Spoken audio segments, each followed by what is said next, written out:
Bienvenidos al curso de verano. Buenas tardes.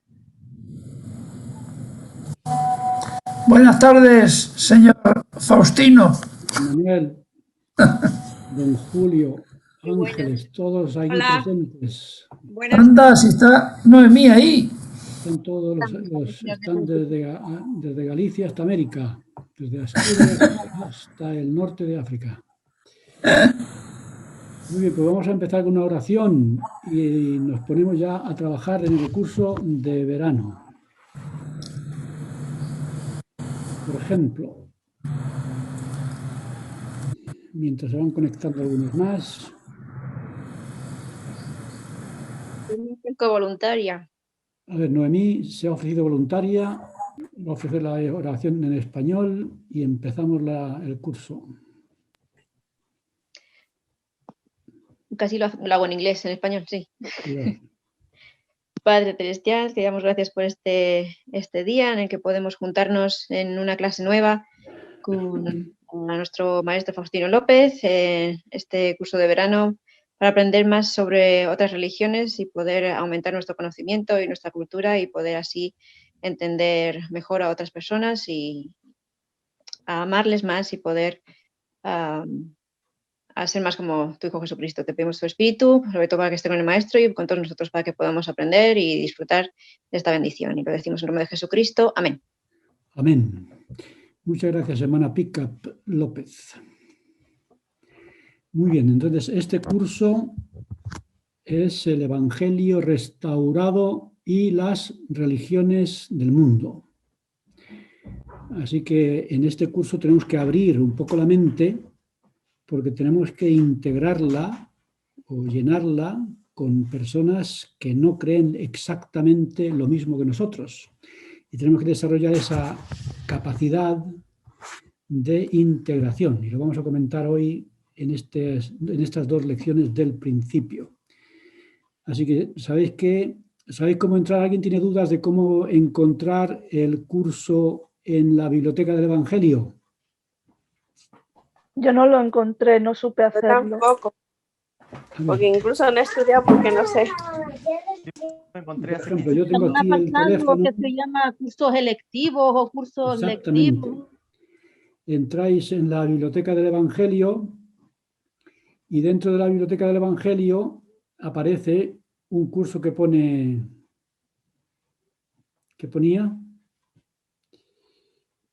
Creo que era cursos electivos o algo así, después en segundo lo compruebo, lo tengo a mano. Lecturas electivas secundarias. Muy bien, y entonces al entrar ahí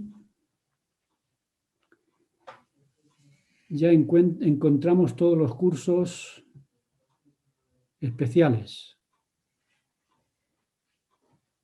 Yo lo veía naturalmente antes, a ver si lo veo aquí. No quiere aparecer ahora entre los cursos.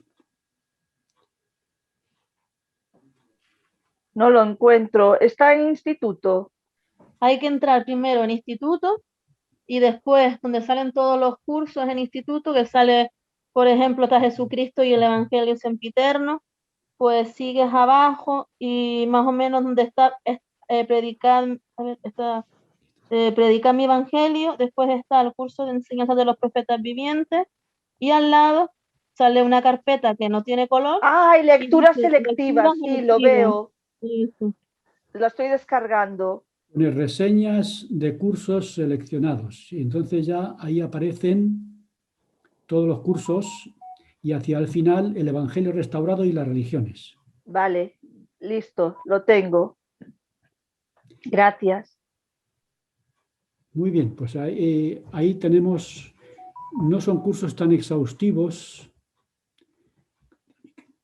no deberían ser, no son cursos tan exhaustivos como lo que teníamos con la restauración, lo que se llama la biblioteca del Evangelio en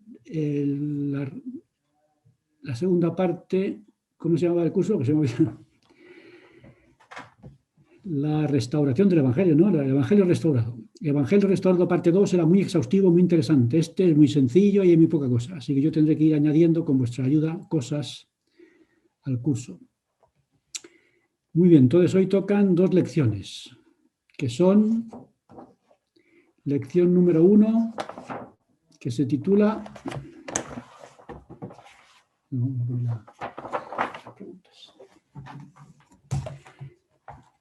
Bueno, vamos a poner las preguntas y vamos viendo los cursos. Adelante, Brellos. Vamos a ir comentando las preguntas como guión.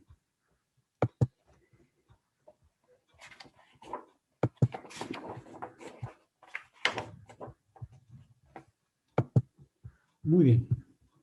Pues aquí están.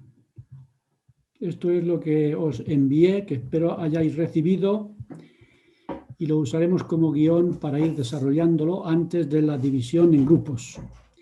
Entonces, hoy tocan 2 lecciones, igual que tocará la semana que viene. Lección 1, la Iglesia de la Antigüedad. Lección 2, la Gran Apostasía. Y aquí están los 6 grupos, los 6 puntos para los trabajos en equipo.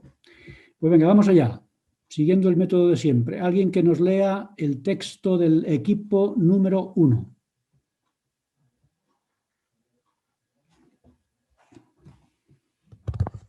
¿Quién se anima? Venga, lo leo yo.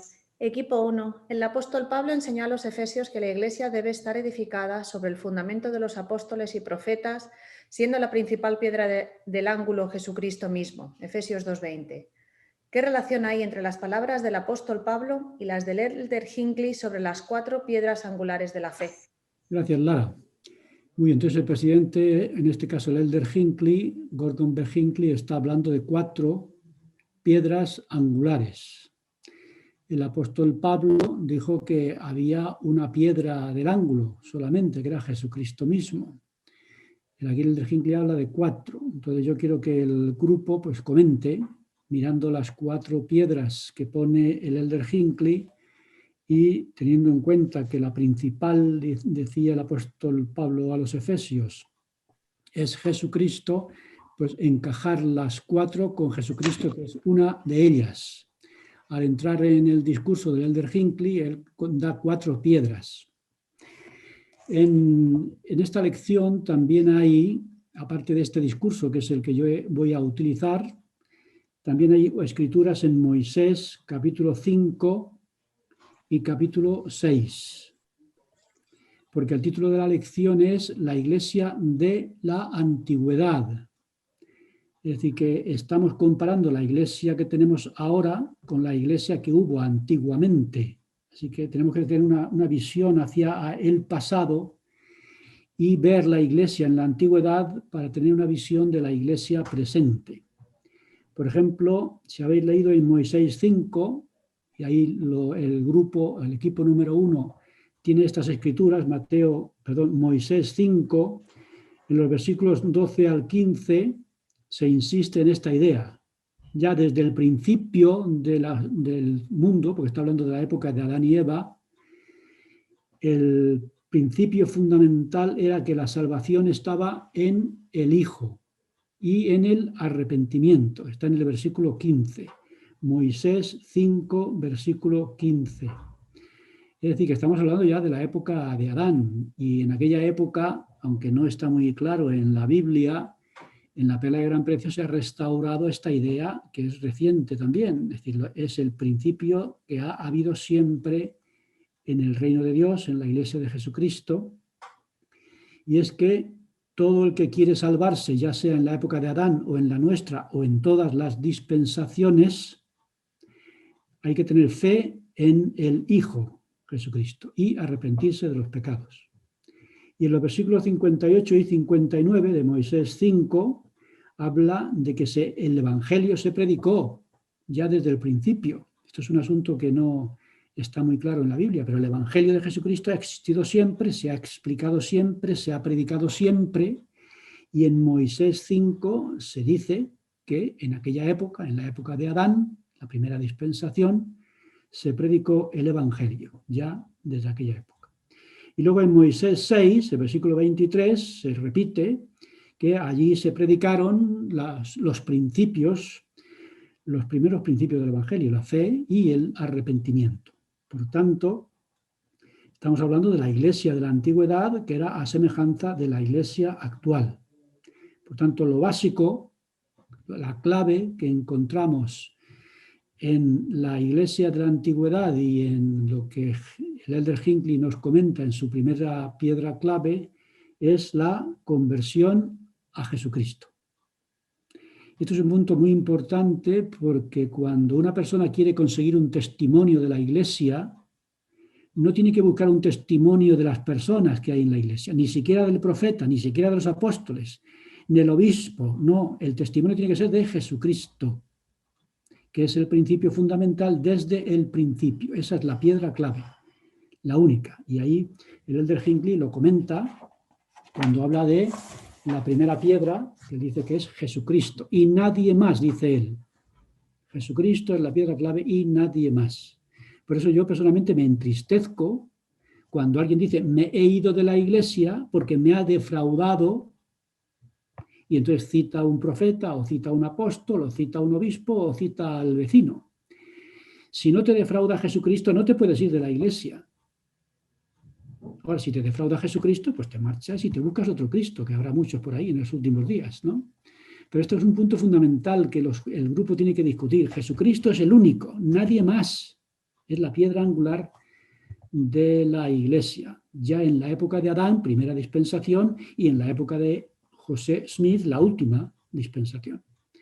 Y luego el Elder Hinckley, habla de la segunda piedra, que es la primera visión. Dijo, sin ella no tendríamos nada, con ella lo tenemos todo. Pues yo recuerdo que otra vez decía, y no está aquí escrito, él decía, si la primera visión es cierta, esta es la Iglesia en la que tenemos que estar. Y si no lo es, entonces no tenemos que estar en ella. Por tanto, o es la Iglesia de Dios, porque la primera visión lo confirma, o no lo es. Si lo es, no hay nada mejor. Y si no lo es, pues podemos naturalmente buscar algo mejor si existe y lo encontramos. La segunda piedra, la primera visión. La tercera es el Libro de Mormón. Y él comenta, también para el grupo, que el origen del Libro de Mormón es muy raro. Y a algunas personas les cuesta trabajo creer en el origen. Porque si habéis leído sobre el origen del Libro de Mormón, son unas planchas de oro que trae un ángel, están escritas en un idioma muy extraño, se traducen unas veces con el Urim y Tumim, otras veces con una piedra de revelación, y a veces ni se usan las planchas para traducirlas, solamente la piedra metida en un sombrero. Entonces algunas personas dicen, esto es una cosa un poco extraña y estrambótica. Pero entonces el Elder Hinckley dice, pero es que el testimonio del libro está en el libro mismo, en el contenido. Y si yo leo el libro con el espíritu de oración, entonces ya no hay ninguna duda. Por eso hay personas que rechazan el libro sin leerlo, sin estudiarlo, sin usar el espíritu de oración, porque se defraudan por cualquier cosa ajena al libro, incluso con la forma en que se consiguió, la forma en que se tradujo, etc. Dudas que surgen y que se resuelven inmediatamente cuando uno abre el libro y con el espíritu de oración lo estudia, dice el presidente Hinckley o el Elder Hinckley, como tercera piedra angular. Y luego el sacerdocio, como en todas las dispensaciones anteriores, que es la autoridad, ¿no? El poder de Dios para el desarrollo de la obra de Dios. Los apóstoles y profetas son el cimiento, Jesucristo es la piedra del ángulo. La piedra del ángulo es la que une, la que encadena, la que enlaza todas las cosas. Cuando Jesucristo une a los apóstoles, une a los profetas y convierte el mensaje del Evangelio en una sola cosa. Así que este es el punto número 1. Si alguien quiere comentarlo, les ayudamos así al grupo que le toque el equipo número 1. Tiene ahí un tema muy interesante y apasionante que tienen que, con las escrituras de Moisés y con las palabras del Elder Hinckley, desarrollarlo contestando a esa pregunta. ¿Algún comentario para el equipo número 1? Sí, yo quiero comentar algo. Adelante, Helen. En el mismo discurso del presidente Gordon B. Hinckley dice que cada una de estas piedras angulares se relaciona con las otras, conectadas mediante el fundamento de apóstoles, profetas, y todas unidas a la principal piedra angular, que es la que usted menciona, Jesucristo, que es la escritura que está allí, Efesios 2:20. Muy bien, Helen, pues estupendo, porque eso es para el equipo muy bueno. Es decir, sabéis que la piedra angular es la que une el edificio. Una piedra está en un ángulo, otra en otro, conecta así los muros y así el edificio es uno solo y se mantiene en pie y luego arriba se ya sujeta con Jesucristo. Pues este comentario de Helen es muy útil para los miembros del grupo para que conecten, muy bien dicho, que conecten las 4 piedras entre sí con Jesucristo a lo alto. Muy bien, perfecto comentario. Gracias, Helen. ¿Más comentarios que ayuden al equipo? Pues no, pues venga. ¿Quién quiere leer el equipo número 2? Yo. Adelante. El apóstol Pablo dijo a los efesios que Jesucristo es la piedra angular de la Iglesia y José Smith dijo que el Libro de Mormón es la piedra angular de nuestra religión. ¿Son incompatibles ambas afirmaciones? ¿En qué quedamos? ¿Es Jesucristo o es el Libro de Mormón la piedra clave de nuestra religión? Eso es lo que tiene que discutir el equipo. ¿De qué manera estas dos afirmaciones se complementan y no se contradicen? ¿Alguien quiere comentar algo como ayuda?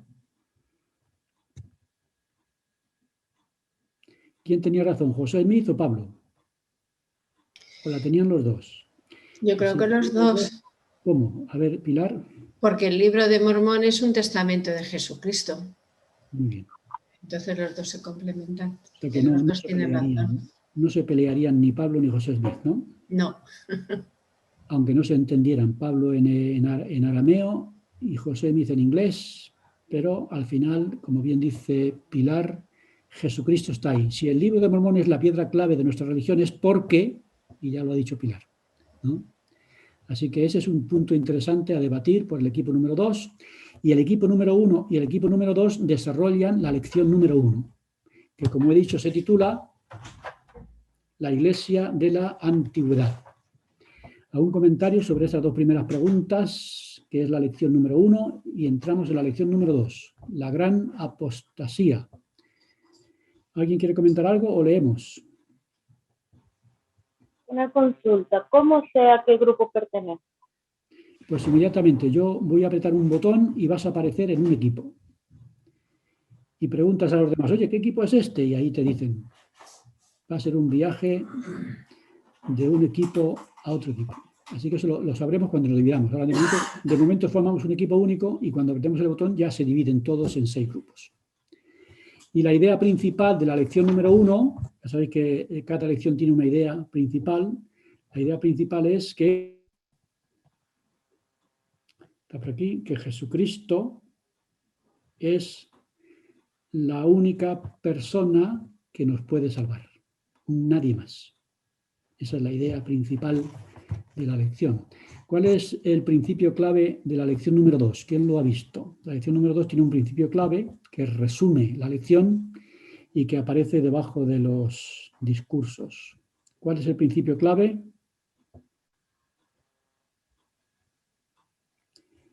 Está ahí en la biblioteca del Evangelio. El recogimiento, la gran apostasía tiene lo que vamos a comentar, el discurso del Elder Nelson, y un principio clave que habla del modelo de las dispensaciones anteriores. ¿Cuál es el modelo con el que han funcionado todas las dispensaciones y que ya esta dispensación se va a convertir en una excepción? ¿Cuál es el modelo con el que han funcionado todas las dispensaciones desde Adán hasta nuestros días? ¿Sabes cuál es el modelo? Dispensación. ¿Cómo se pasa de una dispensación a la otra? Por medio de un profeta y del sacerdocio. Un profeta preside la dispensación. ¿Y por qué razón esa dispensación termina y empieza otra? Por causa de que hay una apostasía. Muy bien, bien dicho, Álvaro. Entonces el modelo es, hay una dispensación, siguen al profeta que preside esa dispensación, que es un sacerdote de Melquisedec con la autoridad y las llaves. Hay una apostasía porque rechazan el mensaje del profeta, el mensaje del sacerdocio, y esa apostasía requiere una restauración, y cuando se efectúa la restauración se entra en la dispensación siguiente. ¿Quién sabe cuáles son las dispensaciones? La primera dispensación es la dispensación de... La de Adán. La segunda... Enoc. Enoc. Tercera... Moisés. Antes de Moisés, Noé, Noé, muy bien. Enoch, Noé, Abraham, Abraham, Moisés, que ya habéis dicho. Después de Moisés, Enoch, Jesucristo. después de Moisés ya es Jesucristo, ¿no? Y después de Jesucristo, José Smith. José Smith. Muy bien.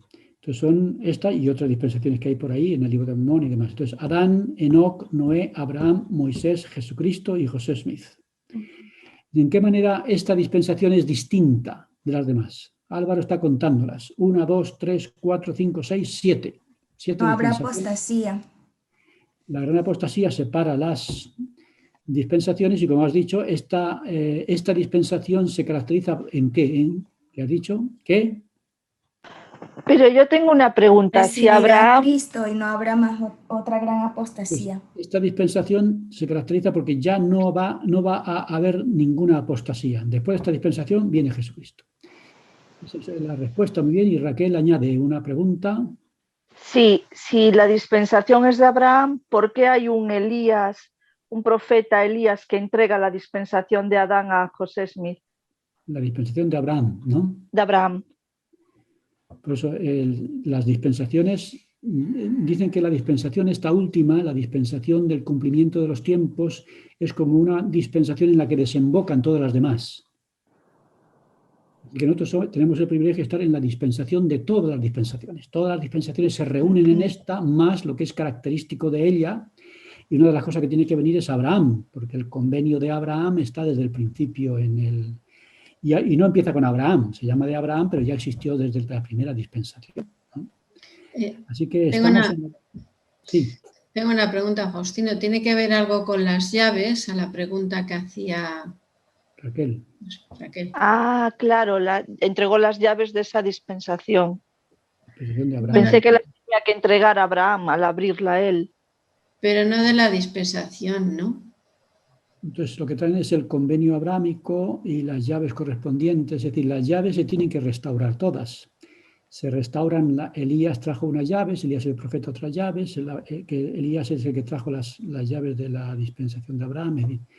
Y si yo no lo entiendo mal, todas las llaves desembocan en esta dispensación porque todas las llaves se tienen que restaurar para que esta dispensación funcione. Y así una dispensación, como decía Bernard en un discurso sobre este asunto, todas las dispensaciones son independientes, son autosuficientes, no dependen de ninguna dispensación anterior, porque todas reciben la autoridad y las llaves necesarias para funcionar por sí misma.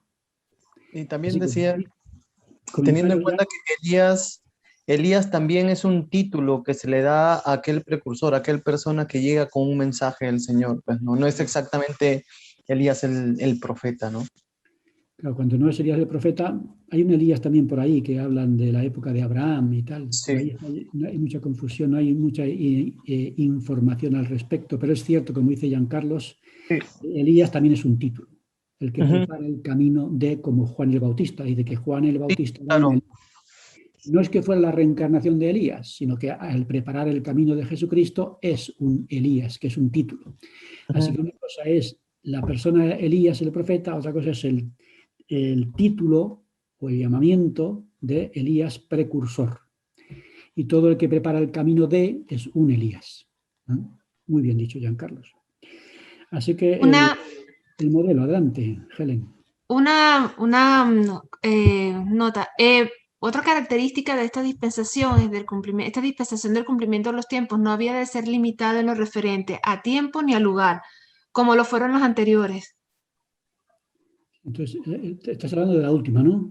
De la última, de la que estamos, exacto. Esta dispensación es excepcional porque resume todas las anteriores y con ella se acaba el modelo que decimos. Porque ya después de ella, como estamos comentando, no habrá apostasía, no habrá restauración, sino que sencillamente esta, como diría Giancarlos, esta dispensación es un Elías, ¿no? Que preparará el camino para la segunda venida. Y con esta dispensación se acabó el modelo de las dispensaciones desde Adán hasta nuestros días. Así que la última parte del modelo es la dispensación de Moisés con la venida de Jesucristo, la dispensación de Jesucristo, la gran apostasía y la restauración de José Smith, que inaugura la dispensación en la que estamos y que es la última de este modelo y que terminará con la segunda venida y con el milenio. Esa es la idea el principio clave de la lección número 2. Ahora, sobre esta dispensación y sobre la restauración, hay el punto número 3, la pregunta es ¿cuál? Ya es la primera pregunta sobre la lección número 2. ¿Cómo dice la pregunta? ¿Quién la lee rápidamente? ¿En qué consistió la gran apostasía? ¿En qué consistió? Entonces, esto es lo que hay que definir.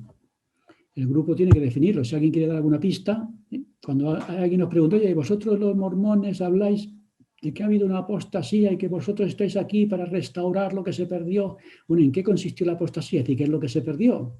Porque para justificar la restauración, ya sabéis que a los misioneros les piden que hablen primero de la apostasía y después de la restauración. Que no hablen mucho de la apostasía, pero sí lo suficiente para justificar la charla siguiente, que es la de la restauración. Por lo tanto, los misioneros tienen que explicar muy claramente en qué consistió esa apostasía que hizo necesaria la restauración. Y esto es lo que tiene que hacer el equipo número 3. ¿Qué es la apostasía previa a esta restauración que Dios ha hecho por medio de José Smith? Entonces, ¿en qué consiste la apostasía? ¿Quién se anima a decir algo para ayudar al equipo? ¿En qué consistió la gran apostasía en particular? Porque estamos hablando de nuestra apostasía previa. Creo que lo principal es lo que hemos dicho, ¿no? Que si no tiene, el sacerdocio no está en la tierra, de poco sirve muchas otras verdades que se hayan, bueno, que estén, ¿no? La primera característica de la apostasía, la pérdida del sacerdocio, ¿no? La pérdida de la autoridad, la pérdida de las llaves.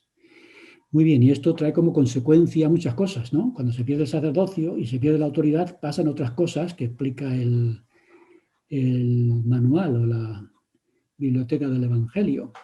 ¿Qué pasa cuando se pierde la autoridad? ¿Y cómo se perdió esa autoridad? ¿Qué ocurrió para que se perdiera? Imaginemos que yo soy el investigador, vosotros sois el misionero, la misionera, y yo estoy preguntando, vamos a ver, ¿se perdió el sacerdocio y cómo que se perdió? Con la muerte de los apóstoles. La muerte de los apóstoles. Entonces, cuando murieron los apóstoles se perdió el sacerdocio, se perdió la revelación. Y se perdió muy bien la revelación. Entonces, si se pierde la revelación, ¿qué es lo primero que se pierde cuando no hay revelación? La verdad, la guía. Muy bien, toda la doctrina se pierde. Y lo que se suele decir es que la filosofía griega, el neoplatonismo, se mezcló con la religión y como no había revelación, la filosofía ocupó su lugar, la doctrina se fue corrompiendo y cuando se quisieron dar cuenta ya no quedaba nada de lo que Dios había ido revelando por medio de los apóstoles. Si no hay apóstoles, no hay revelación. Si no hay revelación, la doctrina se va corrompiendo, la filosofía ocupó su lugar y ese fue el fin de los principios doctrinales fundamentales. Y cuando se pierde la autoridad, ¿qué pasa con las ordenanzas? Que no son válidas. No son válidas y además se van corrompiendo.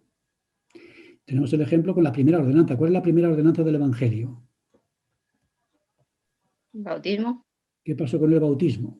Cuando se perdió la autoridad y la revelación combinadas, el resultado fue que el bautismo se fue corrompiendo y al final se aplicó a los niños recién nacidos, ¿no? Llegando incluso a afirmar que si un niño nace y no se lo bautizan, se va al infierno. Luego se arrepintieron y dijeron no, que al limbo. Luego se arrepintieron y dijeron no, que el limbo no existe. Y andaban ahí porque no tenían ni autoridad para administrarlo y se corrompió la ordenanza, ni revelación para entender cómo se aplica y cuándo y demás, ¿no?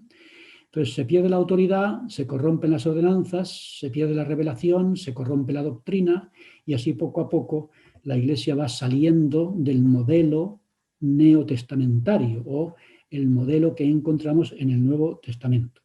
Y surgió así la gran apostasía que hizo necesaria la restauración que dio lugar a la dispensación del cumplimiento de los tiempos. Por tanto, el modelo es dispensación del meridiano de los tiempos, que es la de Jesucristo, apostasía, restauración y la nueva dispensación, la dispensación del cumplimiento de los tiempos. La dispensación del meridiano de los tiempos, que se llama así porque se utiliza como referencia antes o después de Jesucristo, se queda sustituida por la dispensación del cumplimiento de los tiempos, porque los tiempos se terminan con esta dispensación que es en la que estamos ahora mismo.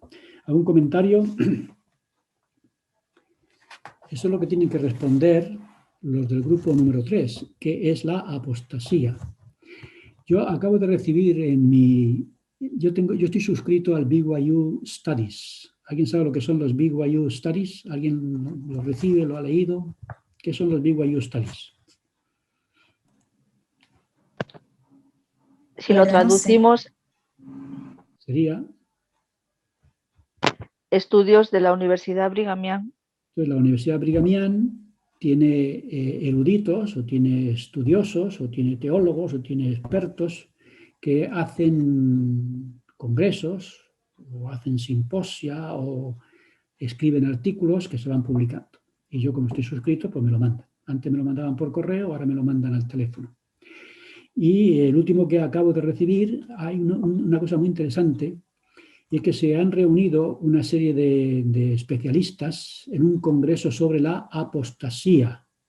Se reunieron en marzo de 2012 en la Universidad Brigham Young, y este congreso sobre la apostasía, que se celebró, como digo, en 2012 y se ha publicado en un libro, ellos hacen una evaluación del concepto de apostasía y tratan de reconstruir este concepto, que dice que integre a otras tradiciones.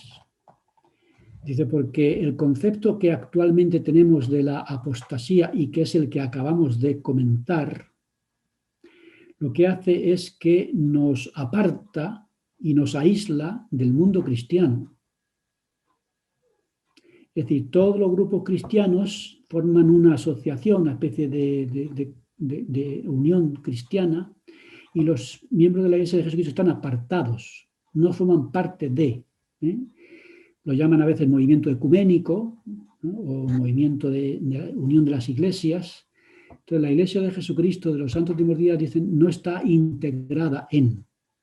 De manera que dice que estuvieron buscando una nueva conceptualización de la palabra apostasía, reconstruir la palabra apostasía, que no nos aleje ni nos aísle de otras tradiciones, de otros grupos religiosos.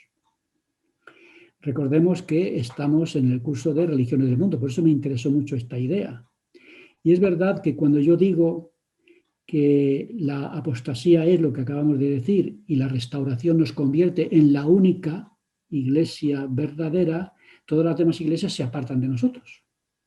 Y existe ese sentimiento en los grupos protestantes, por ejemplo, porque nosotros hemos decidido que son todos apóstatas, todos están en la apostasía, todos son falsos. Y lo comentamos mucho cuando damos testimonio. Es una cosa que no entiendo por qué se da ese testimonio, me parece un error, pero bueno, es una opinión mía. Cuando una persona se pone de pie en un púlpito y el día de testimonios o el día que le toca dar un discurso dice, yo sé que esta es la iglesia verdadera, yo sé que esta es la única iglesia verdadera. Y por tanto todos los demás son falsos. Hermano Faustino. Perdón, es que quiero decirle que estoy de acuerdo con su comentario y es algo que lo he vivido. Lo viví mucho como misionera, a veces nuevos investigadores que tenían esa sed de buscar la verdad, pero cuando escuchaban esas pequeñas frases en alguna reunión ya era un impedimento muy grande para que ellos quisieran seguir escuchando por sentir ese rechazo y lo veían más como símbolo de orgullo que como un milagro u otra cosa. Así que cuando llevabais a vuestros investigadores o investigadoras a las reuniones, cruzabais los dedos y decías, por favor, que nadie diga esto porque esto va a... ¿no? Sí, y es algo que justo hoy estaba leyendo un poco en el libro de Bushman, ya cuando Parley P. Pratt y Sidney Rigdon llegaron a una comunidad de tembladores, ¿ya? Y fueron, ellos habían convertido a un ex temblador, ¿ya? Y ese ex temblador los invitó a esa comunidad y Parley Pratt dijo algo sobre que deben casarse, sobre que el matrimonio es indispensable para las familias y todo esto, y los tembladores están con el celibato, con ese voto de castidad y todo eso, ¿no? Del celibato. Sin embargo, a esa persona no le gustó, al líder de los tembladores, entonces los expulsó, y al expulsarlos, Parley Pratt sacude sus faldillas, o sea, como está en el Nuevo Testamento, como que sacude sus vestidos, el polvo, y eso no le gustó al líder de los tembladores, y los botó y le dice, ojo, asquerosa bestia, lárgate, le dijo. Y bueno. Una buena experiencia, ¿no? Bueno, por supuesto hay ciertos principios que son difíciles de no enseñar, ¿no? Pero lo que estamos comentando de este grupo, esto solamente es una cosa que pongo ahí en vuestra mente para que lo meditéis. Es decir, este grupo de eruditos de la Iglesia en la Universidad Brigham Young, en este congreso sobre la reconstrucción del término apostasía, están intentando interpretar la apostasía que permita un encuentro de la Iglesia de Jesucristo en el mundo cristiano. En lugar de salirse del mundo cristiano, integrarse en el mundo cristiano y establecer una especie de relación entre la Iglesia restaurada y todas las demás iglesias sin establecer esas diferencias. Entonces ellos hacen un estudio muy interesante que yo lo dejo ahí para que lo meditéis. Utilizan la visión de Nefi. En primer Nefi, en los capítulos 11 a 14, sabéis que Nefi habla de la apostasía, ¿no? De la ramera y todo esto. Capítulo 11, 12, 13, 14 de primer Nefi, que es la visión que Nefi tiene. Y en esta visión hay una interpretación muy interesante de lo que es la apostasía, entendida de una manera que no rechaza a nadie, sino que permite la integración. Pero una apostasía, he puesto aquí algunas notas, dice, se trata de edificar el cristianismo, y el cimiento que establece Nefi en esta visión de los capítulos 11 a 14 de primer Nefi es el convenio abrahámico. Entonces, si hubiera tiempo, pero ya no hay tiempo, leeríamos algunos de los versículos. Por ejemplo, yo os recomiendo que leáis en primer Nefi capítulo 13, los versículos 23 y 26, en los cuales se habla de que quitaron de la Biblia cosas preciosas, ¿no? Que eran muy claras y preciosas e importantes. Y dice que lo que se quitó y hacía a la Biblia más valiosa no eran esas cosas preciosas que quitaron doctrinalmente, sino los convenios. Entonces, los convenios de Israel, cuando desaparecen de la Iglesia, entonces es cuando se produce la apostasía. Entonces, lo que más valora ahí la visión de Nefi en el libro de Mormón son los convenios del antiguo Israel. Y dice que ahí el error que identifica Nefi es que el cristianismo intenta sustituir a Israel. Es decir, la idea que desarrolla este grupo es, como Israel negó a Jesucristo, como los judíos mataron a Jesucristo, han perdido todo el derecho a ser el pueblo del convenio, y entonces los cristianos vienen a sustituir a los judíos. Entonces el cristianismo viene a sustituir a Israel, le quitan su lugar, lo desplazan y ocupan su espacio. Algo así como si el cristianismo dijera, tenemos el Nuevo Testamento y no queremos el Antiguo Testamento. Sustituyen el Antiguo Testamento por el Nuevo Testamento, cuando en realidad la Biblia incluye ambos, el Antiguo Testamento y el Nuevo.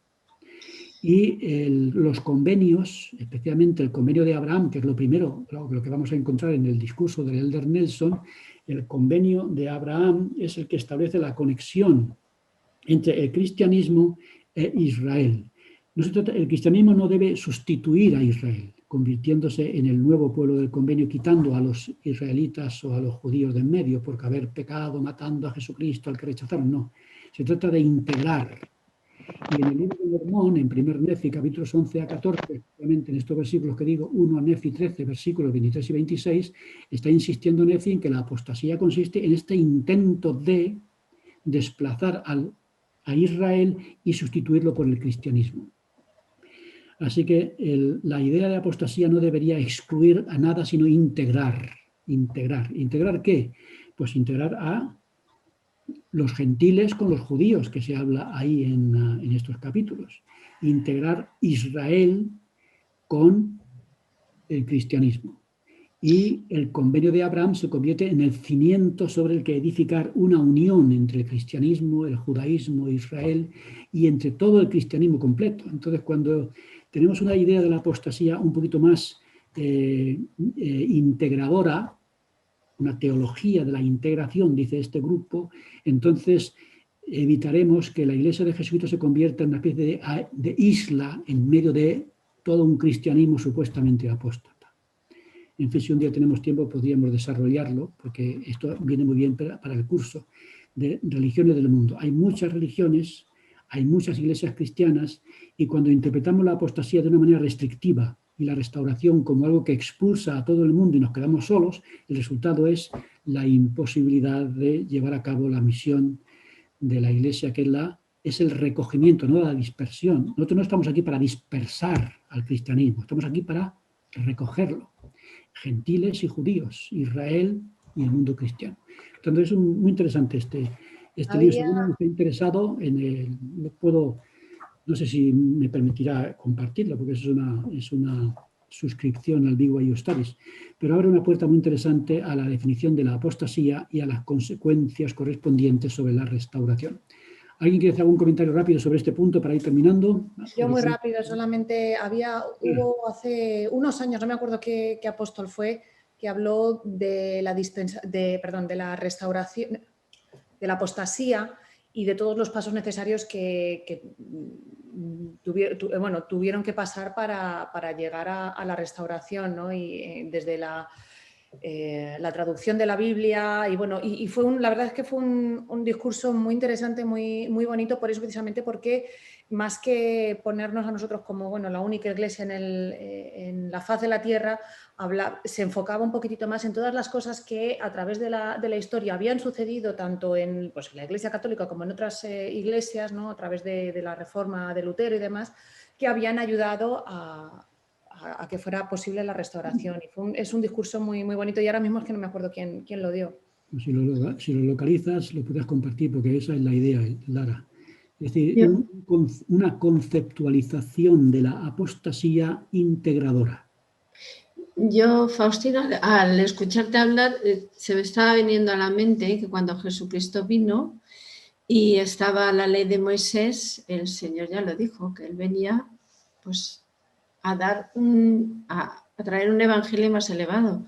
La ley de Moisés era eran leyes más bajas y ordenanzas. Y entonces, yo creo que es lo mismo. Cuando hubo la gran apostasía o la apostasía, lo que se hace con la restauración es elevarnos, pero a todos los de todas las creencias que tienen, o porque han perdido y tienen leyes más bajas y demás, lo que el Señor hace con la restauración, igual que hizo cuando Él vino a la tierra, que es traer el Evangelio, lo vuelve a traer para elevarnos a todos sus hijos de todas las creencias. Y viene para unir a todos los hombres, ¿no? Porque el plan de salvación no es para un grupito. Y a veces tenemos una idea muy restrictiva de la apostasía, de la restauración, y el resultado es que nos aislamos. Y hay escritos muy interesantes de cómo muchos protestantes reaccionan negativamente ante esta manera de conceptualizar la apostasía, esta manera de interpretar la restauración de esta forma restrictiva, que hace que muchas personas se sientan fuera, ¿no? Por eso es muy importante esta idea, y la iremos desarrollando, supongo, durante el curso. Una preguntita. Adelante, Noemí. Me parece, es muy interesante y estoy de acuerdo también. Lo que pasa es que también me parece que es complicado porque como es exactamente lo que se está enseñando y lo que creemos, pero no queremos decirlo, ¿verdad? Porque suena muy... no me sale la palabra. Orgulloso es lo que habían dicho antes, pero claro, eso es lo que la conclusión y el testimonio que cada uno tiene que al final tener, pero no el subir y decirlo, pues no suena bien. Entonces, a mí simplemente me parece muy interesante en el sentido de que es complicado, es lo que creemos, se supone, así yo he entendido bien el Evangelio restaurado, pero no decirlo, pues suena muy presuntuoso. Hay dos discursos que yo comparto en este curso y que como lo tengo en el instituto allí perdido en el templo, todavía no he ido por allí, pero hay un discurso del presidente Hinckley que dice: hermanos y hermanas, es verdad todo lo que enseñamos. La primera visión es verdadera. Esta es la Iglesia de Jesucristo. Pero no seamos provincianos. ¿Eh? ¿Qué es una persona provinciana? ¿Sabéis cuál es la definición de provinciano? Porque no miramos más allá. Un provinciano es una persona que tiene la mente tan estrecha que dice: lo de mi pueblo es lo mejor. Las mujeres de mi pueblo, las más guapas, los hombres de mi pueblo, los más fuertes, la comida de mi pueblo, lo mejor, los campos de mi pueblo, los árboles de mi pueblo, mi pueblo, mi pueblo, mi pueblo, mi pueblo, ¿no? Mi casa, y el resultado es que todo lo demás es malo, ¿no? Entonces, claro, dice, esa actitud provinciana, por favor, no. Y los mormones son muy provincianos a veces, y lo mío, y la mía, y la verdadera, y la única, y la maravillosa, y la perfecta, y los demás todos pobrecillos que están en la apostasía ahí perdidos. Como el himno este que yo he dicho, bueno, no sé cuándo van a cambiar la letra. Vamos a un mundo en tinieblas a proclamar. ¿Qué mundo en tinieblas? Si el himno en inglés no dice eso. Vamos a un mundo en tinieblas. ¿Cómo que a un mundo en tinieblas? En el mundo hay tinieblas y tú eres el único que tiene luz.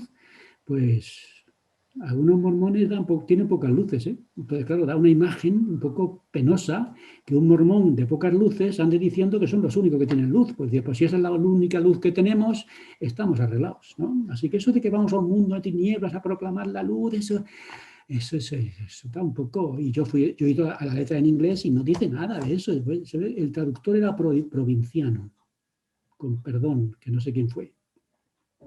Pero bueno, esto es un punto del equipo 3, ya se nos está yendo todo el tiempo para el grupo. Entonces, el equipo número 4 establece esta conexión entre el recogimiento de Israel y la restauración de todas las cosas. Y lo tenéis ahí también en las palabras del Elder Nelson, que habla de la importancia del recogimiento. Y el equipo número 5 habla de qué es eso del recogimiento a ambos lados del velo. Esto es un punto muy interesante y muy importante. Y finalmente lo que decíamos antes, el convenio de Abraham. ¿Qué es el convenio de Abraham? Según dice este grupo, en este congreso que tratan de recapitular o reconstruir el concepto de apostasía, dicen que el cimiento al final común, el cimiento común para el cristianismo y para el Israel o el judaísmo, el cimiento común para todo el cristianismo y para todo... Bueno, incluso sabéis que Abraham es el padre de las 3 religiones del libro que se llaman, las 3 religiones monoteístas. ¿Cuáles son las 3 religiones del libro que se llaman? Las 3 religiones monoteístas que tienen su propio Islam, libro. el judaísmo y el cristianismo. Cristianismo, judaísmo y El Islam. el Islam, ¿no? Y Abraham es el padre de los 3. Si aceptáramos a Abraham y su convenio, esas 3 grandes religiones se unirían porque tienen el mismo padre, ¿no? Por tanto, el convenio de Abraham, ¿de qué manera nos ayuda a tener una visión más completa de la apostasía y de la restauración, como leemos en las palabras del Elder Nelson? Pues venga, equipo número 1. ¿Quién es el portavoz? Ok, me tocó a mí, maestro Faustino. Venga, Julio, ¿cuál es vuestro punto? Ok, estamos hablando del equipo número 1, precisamente. Rápidamente lo voy a leer, nomás para no entretenernos mucho. Equipo número 1, el apóstol Pablo enseñó a los efesios que la iglesia debe estar edificada sobre los fundamentos de los apóstoles y los profetas, siendo la primera piedra del ángulo Jesucristo mismo. ¿Qué relación hay entre las palabras del apóstol Pablo y las del Elder Hinckley sobre las 4 piedras angulares de la fe? Pues venga, tienes 2 minutos. Sí, yo sé, rapidísimo.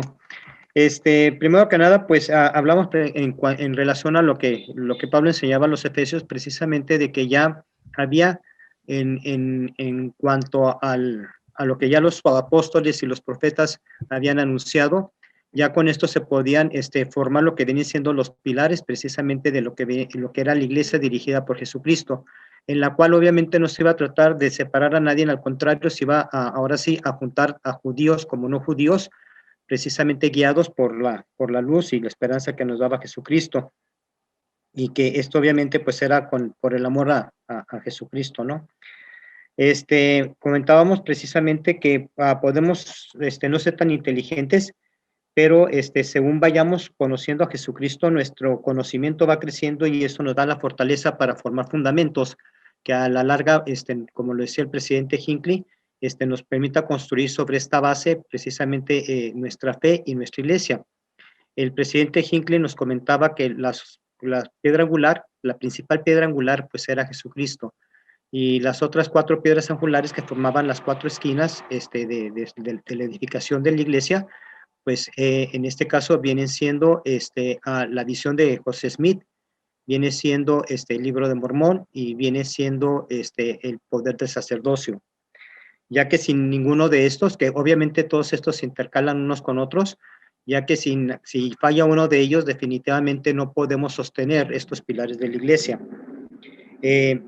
Rápidamente, en lo que más podemos tener seguridad es en lo que nuestros apóstoles y nuestros profetas nos dicen y nos guían, y estos obviamente nos ayudan precisamente a llevar ese cemento que se requiere para poder sostener estos pilares. Gracias a los apóstoles todos hemos aprendido precisamente las enseñanzas sobre Jesucristo como piedras angulares, como piedras que sostienen, y obviamente que la mejor forma de conocer a Jesucristo pues es emularlo. De las 4 piedras angulares que nos habla el presidente Hinckley, pues obviamente lo primero es el amor a Jesucristo, precisamente como nuestro Redentor, nuestro Salvador, y que gracias a él vamos a tener una vida eterna. La segunda piedra angular, que es la visión de José Smith, que muchas personas tal vez lo puedan llegar a cuestionar y que se les puede hacer un poco difícil comprenderlo. Únicamente con oración y únicamente con fe nosotros podemos llegar a conocer la verdadera, la verdad sobre esta primera visión. En cuanto al libro de Mormón, sabemos que para muchos puede ser difícil.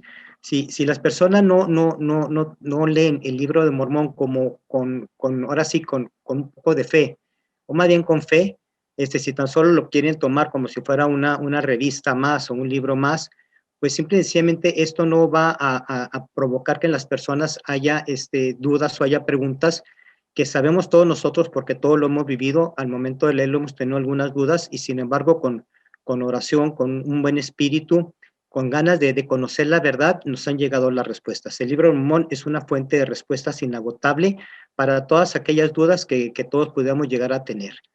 Y por último, obviamente, el poder del sacerdocio, que sin el poder del sacerdocio realmente no llevaríamos a cabo la obra. No habría un testimonio de nosotros mismos llevando a cabo esta obra de nuestro Padre Celestial aquí en la tierra, y es necesaria que lo tengamos y que lo podamos ejercer con mucho cariño, con mucho amor y con mucha dedicación. Más o menos en resumen. Muchas gracias, Julio, por ese buen resumen. Equipo número 2, portavoz. Yo.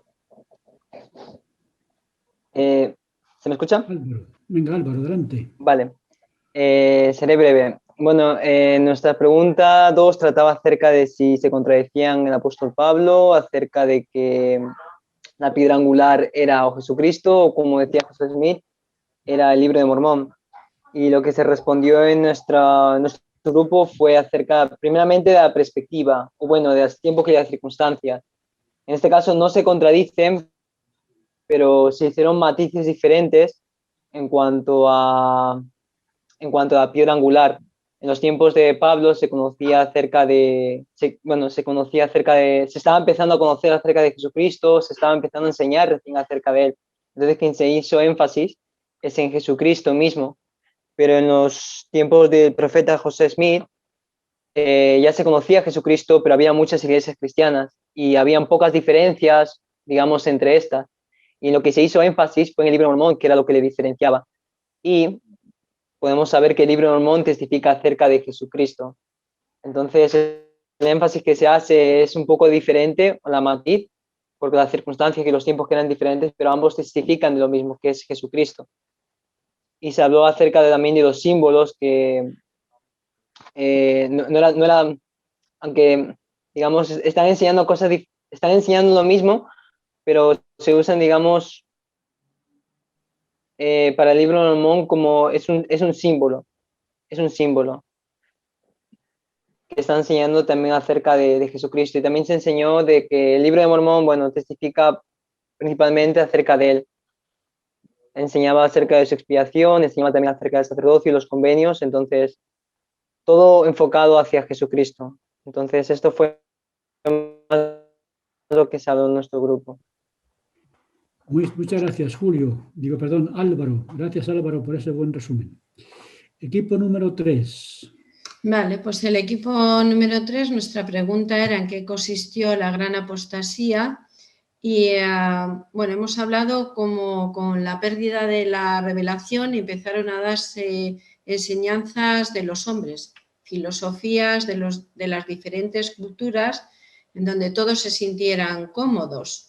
Y bueno, empecé un poco con el concilio, hemos hablado un poco del concilio de Nicea, entonces allí intentaron pues ir adecuando todas las cosas. Y han comentado también que a veces la costumbre, más que la misma religión, lleva a la apostasía.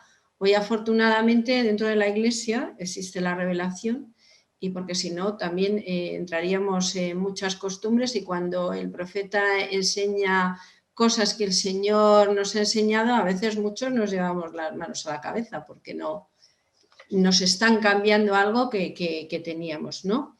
Y luego que la primera plenitud de conocimiento no tardó en perderse, no tenían medios como tenemos ahora para divulgar las verdades y la revelación recibida. Y también no había libertad religiosa, con lo cual los cristianos, los que siguieron a Jesucristo, enseguida los persiguieron y los mataron, ¿no?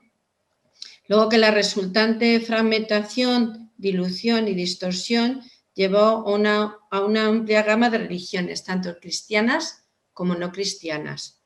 Y bueno, otra cosa es que tampoco no tenían acceso a las escrituras. En España tardó mucho en que se pudiera tener realmente la Biblia, tal y como estaba prohibida, ¿no? Y luego la pérdida del sacerdocio hizo que no se pudieran llevar las ordenanzas a cabo, por ejemplo la primera, que es la del bautismo, y también hemos comentado cómo esta ordenanza luego lleva consigo la imposición de manos para recibir el don del Espíritu Santo y las personas ya no podían tener este don, con lo cual su revelación personal o el Espíritu Santo, que después de que se fue Jesucristo es el gran maestro, pues también se perdió, ¿no? La gran apostasía también lo fue porque no se pudo llevar el Evangelio o predicar el Evangelio a otras personas. O sea, no solo se perdió porque las personas que lo tenían fueron cambiando la verdad, sino que tampoco se pudo llevar el Evangelio, se pudo estar extendiendo el Evangelio y predicando como se hace ahora, que se enseña a todas partes del mundo, a personas de toda clase de creencias o incluso a personas que no creen en Dios, ¿no? Ahora el Evangelio es para todos y se predica a todos, ¿no? Y bueno, es un poquito lo que hemos comentado, así muy breve porque no tenemos tiempo. Gracias, Pilar, por ese buen resumen. Equipo número 4.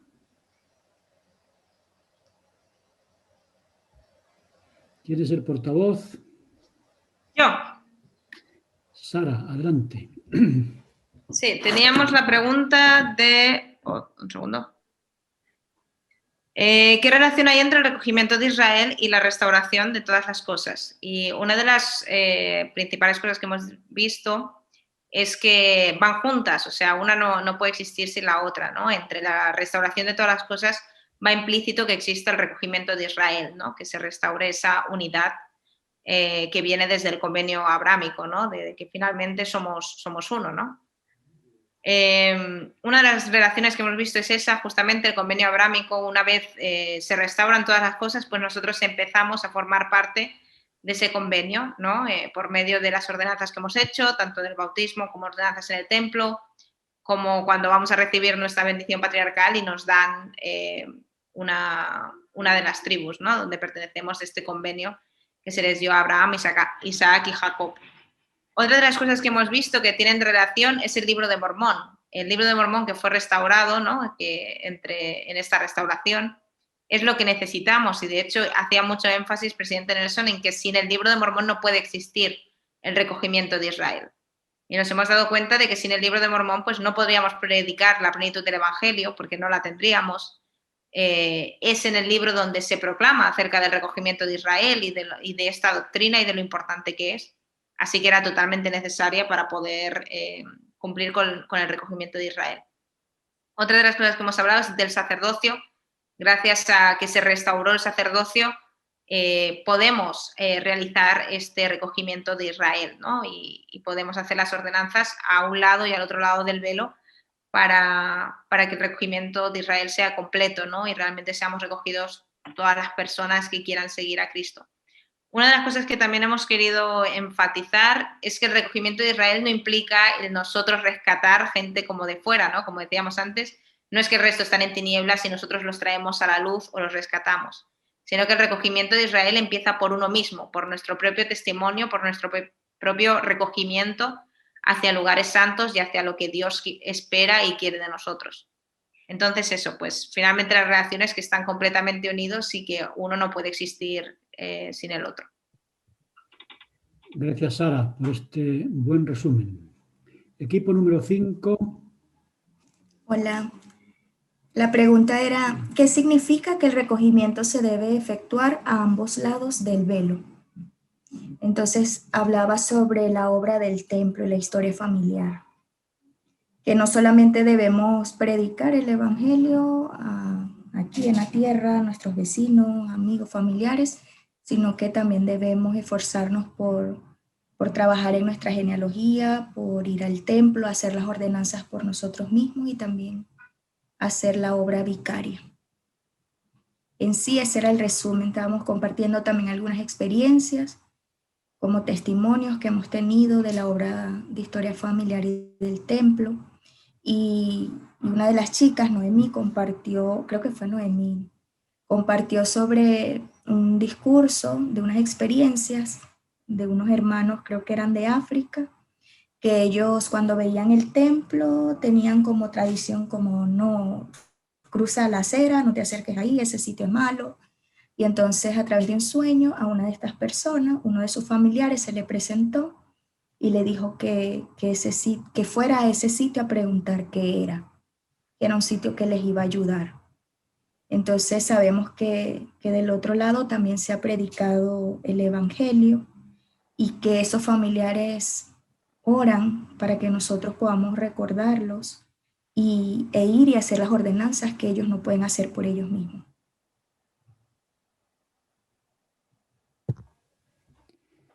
Gracias, Carol, por ese buen resumen del mundo de los espíritus, al otro lado del velo. Muy bien, y último grupo, el 6º. ¿Quién es el portavoz? Yo. Dice así, ¿qué es el convenio de Abraham y de qué manera nos ayuda a tener una visión más completa de la apostasía y de la restauración? Recordando el convenio de Abraham, Abraham hizo convenios con Dios cuando recibió el Evangelio, cuando fue ordenado como sumo sacerdote y cuando entró en el orden del matrimonio celestial. En esos convenios Dios le prometió grandes bendiciones a él y a su familia. Dichas bendiciones se extienden a toda la descendencia de Abraham y se denomina así el convenio abrahámico. Entre las promesas que se le hicieron a Abraham es que su posteridad sería numerosa, su descendencia recibiría el Evangelio y poseería el sacerdocio, y por medio del ministerio de sus descendientes serían bendecidas todas las familias de la tierra, sí, con las bendiciones del Evangelio, que son las bendiciones de salvación, sí, de vida eterna. Y cuando leemos el discurso del presidente Monson, menciona lo siguiente. Después de recordemos que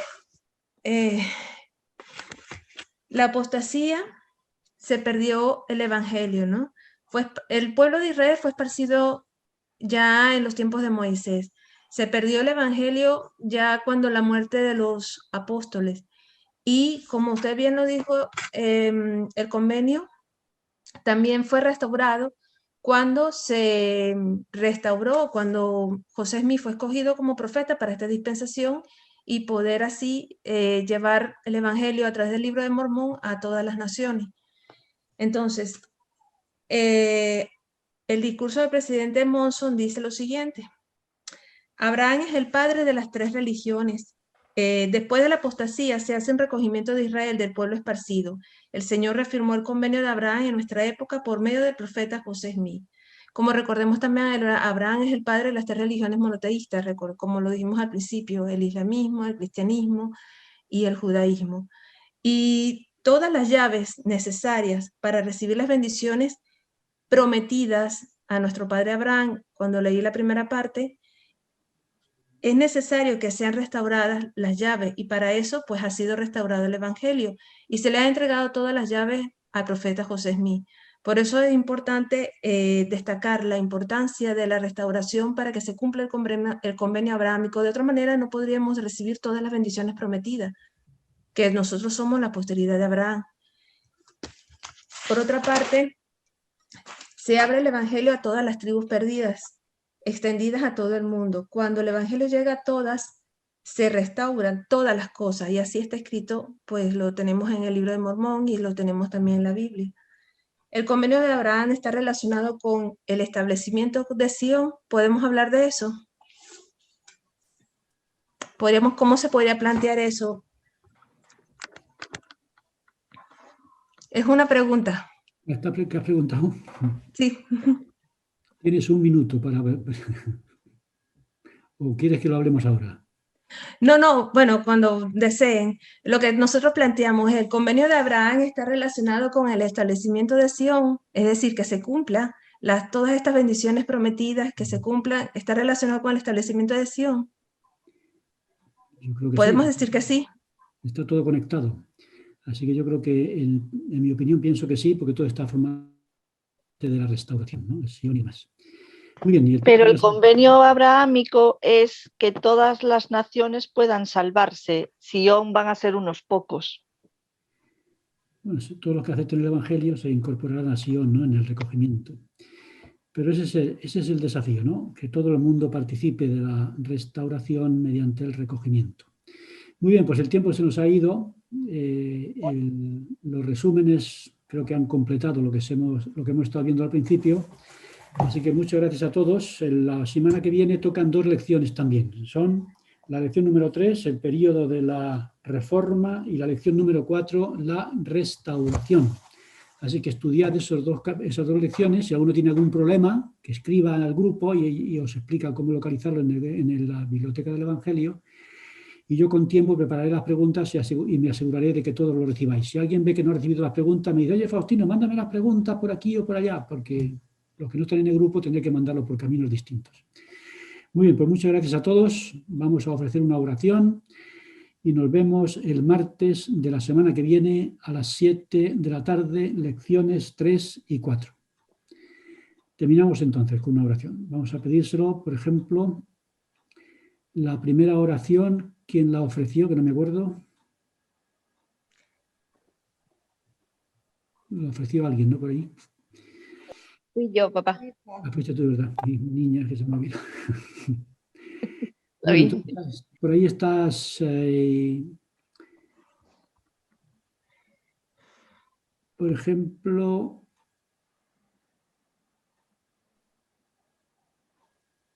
Isabel. El primero que veas.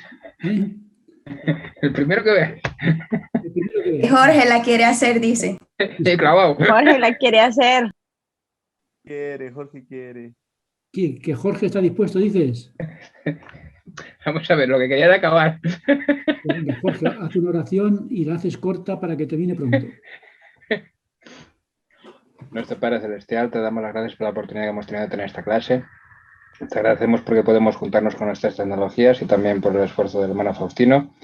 También te agradecemos por haber conocido el Evangelio y por tenerlo en nuestras vidas. Te pedimos que nos bendigas para saber cómo aplicarlo, que podamos utilizar todas estas clases para ser mejores santos. Ayúdanos con el Espíritu Santo las necesidades que tenemos cada uno y también bendice a las demás personas que se encuentran con dificultades en estas épocas que estamos viviendo. Y te lo pedimos en el nombre de Jesucristo. Amén. Amén. Gracias, Jorge. Gracias a todos. La semana que viene. Gracias. Hasta luego. Muchas gracias. Hasta la semana que viene. Hasta luego. Gracias.